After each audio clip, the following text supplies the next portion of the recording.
এই যে দেখেন এই ধান ক্ষেতটা একদম ঘন কালো বা সবুজ হয়ে গেছে একদম। তো এখানে কিন্তু ইউরিয়া সারটা বেশি দেওয়া হয়েছে। তো বন্ধুরা, আজকে আমরা যে বিষয়টা জানবো সেটা হচ্ছে যে ধান গাছ অতিরিক্ত কালো বা ঘন সবুজ হলে, অতিরিক্ত সবুজ হলে আপনার কি সমস্যা হতে পারে এবং এর সমাধান কি। তো আজকে আমরা সেটাই জানবো। তো বিস্তারিত জানার জন্য ভিডিওটি শেষ পর্যন্ত দেখবেন এবং যারা নতুন ভিউয়ার আছেন তারা অবশ্যই আমাদের চ্যানেলটি সাবস্ক্রাইব করে রাখবেন।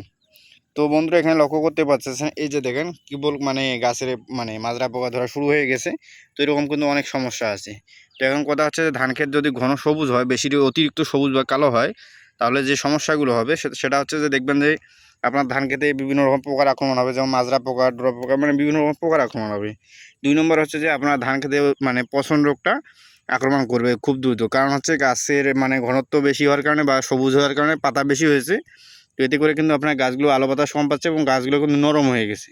তো সেক্ষেত্রে কী হচ্ছে, আপনার গাছগুলোকে খুব দ্রুত খুব সহজে আপনার পচন রোগটা বা ছত্রাক আক্রমণ করতে পারতেছে। এই যে দুটি সমস্যা, আপনার ক্ষেতে যদি আপনার প্রথম অবস্থায় এসে গাছ ছোটো থাকা অবস্থায় অতিরিক্ত ইউরিয়া সার দেন, তাহলে এই সমস্যাগুলো হতে পারে।